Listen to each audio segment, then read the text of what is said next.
Olá, eu sou o professor Michio Kaku. Desde o momento em que o primeiro ser humano, ainda coberto de peles e tremendo de frio, olhou para o céu noturno e sentiu o peso esmagador da vastidão cósmica sobre seus ombros, uma única pergunta, profunda e inquietante, tem ecoado através dos milênios. Ela foi sussurrada em templos de pedra à luz de tochas, foi debatida furiosamente em monastérios medievais, foi escrita em pergaminhos sagrados e, hoje, é gritada em fóruns de internet e ponderada silenciosamente em laboratórios de física de alta energia. A pergunta é simples, mas a resposta carrega o peso de toda a nossa existência. Existe alguém lá fora? Existe uma inteligência, uma consciência suprema, um grande arquiteto que desenhou este palco magnífico onde vivemos? Ou somos apenas um acidente cósmico, um subproduto fortuito e solitário de uma explosão aleatória que aconteceu há 13,8 bilhões de anos? Esta é a pergunta final. É a pergunta que define o propósito da nossa vida, a origem da nossa moral e o destino da nossa consciência. E a resposta que a ciência moderna nos dá é, à primeira vista, frustrante, paradoxal e profundamente humilhante. É impossível provar a existência de Deus. Muitos de vocês podem pensar que digo isso porque sou um cientista cético, um físico teórico treinado para acreditar apenas no que pode tocar, medir e calcular. Mas a razão para essa impossibilidade não é a arrogância da ciência, é a limitação fundamental da própria ferramenta científica. Tentar encontrar Deus com um telescópio, um microscópio ou um colisor de partículas é como tentar encontrar o programador de um videogame explorando o mapa do jogo. Você pode passar a eternidade analisando os pixels da árvore virtual, pode entender a física da gravidade do jogo, pode decodificar as regras de pontuação, mas o programador não está dentro do jogo. Ele não é feito de pixels, ele está na realidade base, fora do sistema. Se Deus é, por definição, o criador do espaço e do tempo, então ele deve necessariamente existir fora do espaço e do tempo. E a ciência é, estritamente, o estudo das coisas que acontecem dentro do espaço e do tempo. Nossos instrumentos são feitos de matéria e luz. Eles só podem detectar matéria e luz. Eles são cegos para o transcendente. Neste vídeo, vamos embarcar na jornada intelectual mais ambiciosa possível. Vamos caminhar na corda bamba entre a física teórica mais avançada e a teologia mais profunda. Vamos examinar o universo mecânico de Isaac Newton, o caos probabilístico da mecânica quântica, o mistério alucinante do ajuste fino das constantes universais e, finalmente, a minha própria busca pessoal pela equação de Deus através da teoria das cordas. Mas antes de começarmos essa investigação, precisamos fazer uma distinção crucial, uma distinção que confunde a maioria das discussões sobre este tema e que gera guerras desnecessárias entre ciência e fé. Quando eu, ou quando grandes mentes como Albert Einstein, usamos a palavra Deus, não estamos falando necessariamente da mesma coisa que um pregador fala no culto de domingo de manhã. Na história do pensamento humano, existem dois conceitos muito diferentes de divindade. O primeiro é o Deus pessoal. Este é o Deus da Bíblia, da Torá, do Alcorão. É o Deus intervencionista, o Deus que ouve as suas orações individuais, que abre o mar vermelho para salvar um povo, que cura doenças milagrosamente, que pune os pecadores e recompensa os justos no pós-vida. É um Deus que age como um pai, um juiz e um rei. A ciência tem muita dificuldade em lidar com esse Deus, porque a ciência é baseada na premissa de que as leis da natureza são fixas, imutáveis e universais. Um milagre, por definição, é uma violação das leis da física. Se a gravidade para de funcionar momentaneamente para alguém andar sobre a água, a física quebra. A ciência não pode testar milagres porque eles não são repetíveis em laboratório. Mas existe um segundo tipo de Deus. É o que chamamos de o Deus de Spinoza, em referência ao filósofo Baruch Spinoza. E é o Deus em que Einstein acreditava. Este não é um homem de barba branca sentado em um trono nas nuvens. Este Deus é a encarnação da ordem, é a harmonia cósmica, é a beleza da matemática, é a razão suprema pela qual o universo não é um caos aleatório e sem sentido, mas sim um cosmos elegante regido por leis simples, simétricas e belas. Quando Einstein dizia Deus não joga dados, ele não estava falando de Jeová ou Alá. Ele estava falando sobre a estrutura lógica da realidade. Ele dizia, eu acredito no Deus de Spinoza, que se revela na harmonia ordenada do que existe, não em um Deus que se preocupa com o destino e as ações dos seres humanos. Neste vídeo, vamos vamos focar principalmente na busca científica por esse segundo Deus, a inteligência cósmica, o grande matemático, a mente por trás da matéria. A história da relação entre ciência e Deus tem sido, por séculos, a história do Deus das lacunas. Na antiguidade, nossos ancestrais olhavam para o mundo e viam mistério em toda parte. Tudo era Deus, porque nada era entendido. Por que o trovão cai e mata um homem? Porque Zeus está com raiva e lançou um raio. Por que o sol nasce todas as manhãs? Porque o deus Apolo atrelou sua carruagem de fogo e cruzou o céu. Por que ficamos doentes? Porque espíritos malignos entraram no nosso corpo ou porque os deuses nos amaldiçoaram. Deus era a explicação padrão para a ignorância humana. Deus vivia nas lacunas do nosso conhecimento. Mas então a revolução científica começou e pouco a pouco começamos a preencher as lacunas com equações. Benjamin Franklin empinou uma pipa e descobriu que o raio não é a ira de Zeus, mas uma descarga de eletricidade estática. A lacuna se fechou. Copérnico e Galileu descobriram que o Sol não é uma carruagem, mas uma estrela, e que a Terra gira ao redor dele devido à gravidade. A lacuna se fechou. Louis Pasteur descobriu que as doenças não são maldições, mas causadas por germes microscópicos. A lacuna se fechou. Parecia que, se dessemos tempo suficiente à ciência, o território de Deus diminuiria até desaparecer. No século XIX, com o sucesso da mecânica newtoniana e da teoria da evolução de Darwin, parecia que tínhamos matado a necessidade de um criador. O universo parecia ser uma máquina autossuficiente, um relógio que dava corda em si mesmo. Foi nesse contexto que o filósofo Friedrich Nietzsche fez sua declaração bombástica e aterrorizante. Deus está morto, Deus continua morto e nós o matamos. Mas algo estranho, algo inesperado aconteceu no século XX, justamente quando a física parecia estar pronta para enterrar o conceito de Deus para sempre. Nós olhamos mais fundo, nós olhamos para os limites extremos da realidade. Nós olhamos para dentro do átomo e encontramos o caos quântico, que destruiu a ideia de um universo puramente mecânico e previsível, reintroduzindo o mistério do observador. Nós olhamos para o início do tempo, o Big Bang, e descobrimos que o universo teve um nascimento explosivo, o que levanta a pergunta inevitável: o que havia antes? Quem acendeu o pavio? Nós olhamos para as constantes da natureza, a força da gravidade, a carga do elétron, e descobrimos que elas parecem ter sido ajustadas com uma precisão de centenas de casas decimais para permitir a vida. O universo parece suspeitosamente perfeito demais, acolhedor demais, para ser apenas um acidente cego. E nós olhamos para a matemática, a linguagem pura da lógica, e percebemos que ela descreve a realidade física com uma eficácia irracional. Porque a mente humana pode inventar equações abstratas em uma folha de papel e essas equações descreverem perfeitamente o comportamento de buracos negros a bilhões de anos-luz de distância? Isso sugere que existe uma estrutura lógica subjacente, um código-fonte que permeia tudo. E onde há um código, a intuição nos diz que deve haver um codificador. A tese que vou apresentar a vocês nas próximas horas não é uma prova religiosa. Eu não vou pedir que vocês tenham fé cega. Vou apresentar o argumento de que a ciência moderna, longe de refutar a existência de uma inteligência superior, tropeçou em mistérios profundos que apontam diretamente para ela. Estamos encontrando as digitais de alguém nas equações fundamentais, mas também vou explicar por que a prova definitiva, a prova que encerraria todos os debates e faria os ateus se curvarem, é logicamente impossível de ser obtida de dentro do sistema. Nós somos como personagens de um livro tentando provar a existência do autor. Podemos analisar a tinta, o papel e a gramática. Podemos encontrar padrões que sugerem uma mente brilhante por trás da trama, mas nunca, jamais, encontraremos o autor andando entre as páginas do livro. O autor transcende a obra. Nesta jornada épica, vamos dissecar o universo em busca desse autor. Primeiro, vamos visitar o laboratório de Isaac Newton e o seu universo relógio. Vamos ver como a descoberta da gravidade sugeriu inicialmente um relojoeiro divino, mas como o matemático Pierre-Simon Laplace tentou demitir Deus das equações. Segundo, vamos mergulhar na incerteza da mecânica quântica. Vamos perguntar se o fato de o universo precisar de um observador para colapsar a função de onda e se tornar real implica a existência de um observador supremo que nos assiste desde o início dos tempos. Terceiro, vamos enfrentar o princípio antrópico. Por que o universo é cachinhos dourados? Nem muito quente, nem muito frio, mas perfeito para nós? Sorte estatística em em um multiverso infinito ou design inteligente? E finalmente, vamos olhar para a fronteira final da física, a minha paixão de vida, a teoria das cordas. Vou explicar por que acredito que a mente de Deus não é uma entidade sentada em um trono julgando seus pecados, mas sim música cósmica ressoando através do hiperespaço de 11 dimensões. Preparem-se para abrir suas mentes. Esqueçam o dogma religioso e o dogma ateísta por um momento. Vamos olhar para os dados. Vamos olhar para a beleza aterrorizante do cosmos. A resposta para a maior pergunta de todas pode não ser um simples sim ou não. A resposta pode ser uma equação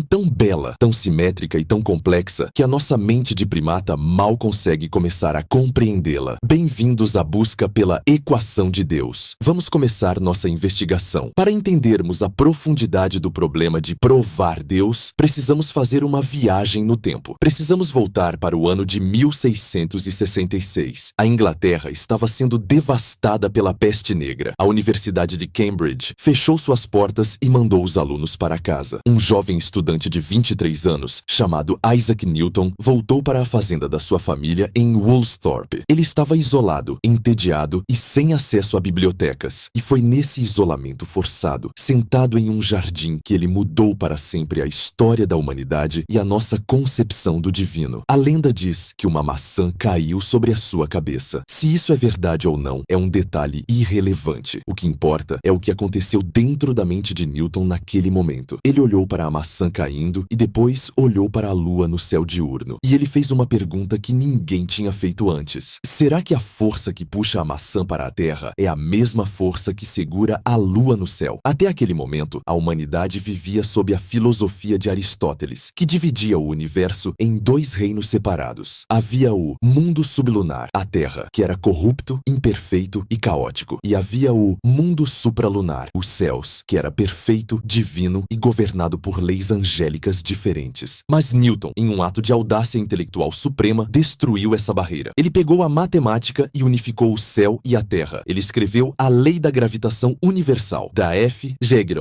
M1, Imis, M2, R$2. Com essa equação simples, ele mostrou que a dança dos planetas e a queda de uma pedra obedecem exatamente às mesmas regras. Ele mostrou que o universo não é um lugar de caprichos divinos aleatórios, é um lugar de ordem, é um lugar previsível. Para Newton, essa descoberta não foi um ato de ateísmo. Pelo contrário, foi a maior prova da existência de Deus já encontrada. Newton era um homem profundamente religioso, talvez até obsessivo. Ele escreveu mais palavras sobre teologia, alquimia e interpretação da Bíblia do que sobre física. Ele acreditava que, ao decifrar as leis da gravidade, ele estava lendo os pensamentos de Deus. A lógica de Newton era baseada no argumento do design, ou a analogia do relojoeiro. Imagine que você está caminhando por uma praia deserta. Você encontra uma pedra. Você pode chutar a pedra e pensar: essa pedra é o resultado de erosão, vento e acaso. Ela não tem propósito. Mas, alguns passos depois, você encontra um relógio de bolso dourado com engrenagens complexas, ponteiros precisos e molas tensionadas, tic-taqueando perfeitamente. Você jamais olharia para o relógio e diria: ah, o vento soprou a areia, o metal se fundiu sozinho com o raio e as peças caíram aleatoriamente neste formato. Isso seria absurdo. A complexidade e a funcionalidade do relógio gritam a existência de um relojoeiro. O design implica um designer. Para Newton, o sistema solar era o relógio supremo. Os planetas giravam em órbitas elípticas precisas, sem colidir, marcando o tempo cósmico com uma exatidão que nenhum relógio humano poderia igualar. Newton olhou para Júpiter e suas luas, para Saturno e seus anéis e concluiu: este sistema belíssimo do Sol, planetas e cometas, só poderia proceder do conselho e domínio de um ser inteligente e poderoso. Para ele, a ciência era a adoração racional. O cientista era um sacerdote decifrando a obra do Criador. O Deus das lacunas parecia ter sido substituído pelo Deus da ordem. No entanto, havia um problema sutil nas equações de Newton que o incomodava profundamente. As leis de Newton explicavam muito bem como um planeta girava ao redor do Sol, mas quando você colocava todos os planetas juntos, a gravidade de Júpiter puxava Saturno, que puxava a Terra, que puxava Marte. Essas interações gravitacionais mútuas criavam instabilidades. Pelos cálculos de Newton, o sistema solar deveria ser instável. Com o passar dos milênios, os planetas planetas deveriam sair dos trilhos e o sistema deveria colapsar ou se dispersar. Então, como o sistema solar sobrevive há bilhões de anos? Newton, não conseguindo resolver a matemática, invocou Deus. Ele escreveu que de tempos em tempos o grande relojoeiro precisava intervir. Deus precisava dar corda no relógio. Ele precisava estender sua mão divina e empurrar os planetas de volta para o lugar certo, corrigindo as imperfeições da gravidade. Era uma visão bonita, mas perigosa. Newton transformou Deus em um mecânico de manutenção cósmica, e isso deixou uma porta aberta para o ceticismo. 100 anos depois, entra em cena o homem que mudaria tudo, o matemático francês Pierre-Simon Laplace. Laplace é frequentemente chamado de o Newton francês. Ele era um gênio da matemática, talvez maior que o próprio Newton em habilidade de cálculo. Laplace olhou para o problema da estabilidade do sistema solar e decidiu não invocar Deus. Ele decidiu aprimorar a matemática. Ele desenvolveu a teoria das perturbações. Ele calculou que as instabilidades eram cíclicas. Sim, Júpiter puxa Saturno e o tira do curso, mas depois Saturno puxa Júpiter de volta. O sistema balança, oscila, mas se autocorrige. O sistema solar é estável por si só. A história conta que Laplace apresentou sua obra monumental, Mecânica Celeste, ao imperador Napoleão Bonaparte. Napoleão, que gostava de provocar intelectuais, folheou o livro grosso e disse: Monsieur Laplace, dizem que o senhor escreveu este grande livro sobre o sistema do universo e não mencionou uma única vez o seu criador. Laplace, diz a lenda, endireitou a postura e respondeu com a frase mais famosa da história do ateísmo científico: Sire, je n'ai pas eu besoin de cette hypothèse. Senhor, eu não tive necessidade dessa hipótese. Essa frase caiu como uma bomba na teologia. Laplace não estava dizendo que Deus não existia. Ele estava dizendo algo pior para a religião. Ele estava dizendo que Deus era desnecessário. O universo de Laplace era uma máquina perfeita, autossuficiente e eterna. Ele funcionava sozinho, não precisava de milagres, não precisava de manutenção, não precisava de um relojoeiro intervencionista. Se a gravidade explica o movimento, você não precisa de anjos empurrando os planetas. Se a química explica a vida, você não precisa de sopro vital. Foi aqui que nasceu o materialismo científico moderno, a ideia de que a matéria e as leis da física são tudo o que existe. Mas Laplace não parou por aí. Ele levou a lógica de Newton às suas últimas consequências e criou um monstro filosófico que nos assombra até hoje: o determinismo causal. Imagine uma mesa de bilhar. Se você bater na bola branca, ela bate na bola 8. Se você souber a força exata da batida, o ângulo exato, o atrito do pano e a elasticidade das bolas, você pode prever exatamente onde a bola 8 vai parar. É pura física, ação e reação, causa e efeito. Agora, o universo é feito de átomos. Átomos são como pequenas bolas de bilhar. Eles colidem, se atraem e se repelem segundo leis fixas. Laplace propôs um experimento mental que ficou conhecido como o demônio de Laplace. Ele disse: imagine uma inteligência vasta o suficiente, um demônio ou supercomputador que conhecesse em um único instante a posição exata e a velocidade de todos os átomos do universo e que conhecesse todas as forças que agem sobre eles. Para essa inteligência, nada seria incerto. E o futuro, assim como o passado, estaria presente aos seus olhos. Se o universo é mecânico, então o futuro já está escrito. O Big Bang foi a primeira tacada na mesa de bilhar. A posição dos átomos naquele momento inicial determinou a formação das galáxias, que determinou a formação do Sol, que determinou a formação da Terra, que determinou o surgimento da vida. E aqui entra o horror existencial. Se o seu cérebro é feito de átomos e os átomos obedecem às leis da física, então os seus pensamentos também são determinados. Quando você escolheu assistir a este vídeo, você achou que foi livre-arbítrio, mas, segundo o demônio de Laplace, essa escolha foi o resultado inevitável de reações químicas no seu cérebro, que foram causadas por estímulos anteriores, numa cadeia inquebrável que remonta ao início do tempo. Você não tinha escolha. Você estava programado pela física para estar aqui agora. Nesse universo mecânico de Newton e Laplace, não há espaço para a alma, não há espaço para o espírito e, ironicamente, não há espaço para Deus, exceto talvez como aquele que deu a primeira tacada e depois foi embora para sempre: o deísmo. O Deus pessoal que ouve preces e muda o futuro é impossível no universo de Laplace, porque o futuro não pode ser mudado. Ele é o resultado matemático do presente. Durante o século XIX, essa visão triunfou. A ciência se tornou a nova religião da certeza. Nós olhávamos para para o céu e víamos engrenagens. Olhávamos para a vida e víamos química. O universo era frio, previsível e indiferente. Parecia que tínhamos resolvido o mistério. Deus era uma superstição antiga, uma muleta para mentes fracas que não conseguiam entender cálculo diferencial. A equação de Deus era simplesmente F, Desngarsmedaula, mas a arrogância humana sempre precede a queda. No final do século XIX, os físicos diziam: não há mais nada para descobrir na física, apenas medições mais precisas. Eles não sabiam que nas fundações desse belo edifício mecânico havia rachaduras. Eles não sabiam que a luz não se comportava como deveria. Eles não sabiam que, dentro do átomo, as regras de Newton e Laplace não valiam nada. O universo estava prestes a nos pregar uma peça. O relojoeiro estava prestes a quebrar o relógio. A certeza do universo mecânico ruiu nas primeiras décadas do século XX com a descoberta da mecânica quântica. Descobrimos que, se olharmos fundo o suficiente, a matéria não é feita de bolas de bilhar sólidas. Ela é feita de fantasmas, ondas, de probabilidade, incerteza. Heisenberg provou que o demônio de Laplace é impossível, não por falta de tecnologia, mas por lei natural. Você não pode saber a posição e a velocidade de uma partícula ao mesmo tempo. O determinismo morreu, o acaso renasceu e, de repente, a porta que Laplace tinha fechado na cara de Deus se abriu novamente, mas de uma maneira muito estranha. Se o universo não é determinado, quem decide o que acontece? Se a matéria precisa de um observador para se definir, quem observou o universo para que ele existisse? A física quântica trouxe a consciência de volta para o centro do palco. E Einstein, o maior fã do Deus de Spinoza, odiou isso. Ele queria ordem, não caos. Ele queria um Deus matemático, não um Deus jogador de cassino. Na próxima sessão, vamos entrar no mundo bizarro do caos quântico. Vamos ver como a queda do determinismo permitiu que o livre-arbítrio respirasse novamente, mas a um custo terrível para a nossa compreensão da realidade. Vamos perguntar: será que a aleatoriedade quântica é a ferramenta que Deus usa para intervir no mundo sem violar as leis da física? Será que o milagre é apenas uma manipulação da probabilidade? Preparem-se. O relógio quebrou e o que está dentro dele é muito mais misterioso do que engrenagens. Nas sessões anteriores, deixamos o universo perfeitamente ordenado de Isaac Newton e Pierre-Simon Laplace. Deixamos um mundo onde o futuro já estava escrito, onde cada movimento, cada pensamento e cada átomo seguiam um destino fixo e imutável. Era um universo seguro, previsível e, de certa forma, reconfortante, pois sugeria que a razão humana poderia eventualmente saber tudo. Mas era também um universo-prisão, uma gaiola de causas e efeitos, onde o livre-arbítrio era uma ilusão e onde Deus tinha sido aposentado por falta de função. Se tudo é uma máquina, não precisamos de um espírito. Se o relógio funciona sozinho, o relojoeiro é apenas uma memória distante. Mas a história da ciência é feita de ironias cruéis. Justamente quando a humanidade estava mais arrogante, pronta para declarar a vitória total do materialismo determinista, o chão se abriu sob os nossos pés. A revolução não começou com um estrondo, mas com um sussurro. Começou com perguntas irritantes sobre a luz e sobre o calor que as leis de Newton não conseguiam responder. E quando puxamos esse fio solto, todo o tecido da realidade clássica se desfez. Bem-vindos ao mundo bizarro, alucinante e contraintuitivo da mecânica quântica. Bem-vindos ao fim da certeza e ao renascimento do mistério. Para entender o tamanho do choque, precisamos nos transportar para a década de 1920. Um grupo de jovens físicos brilhantes,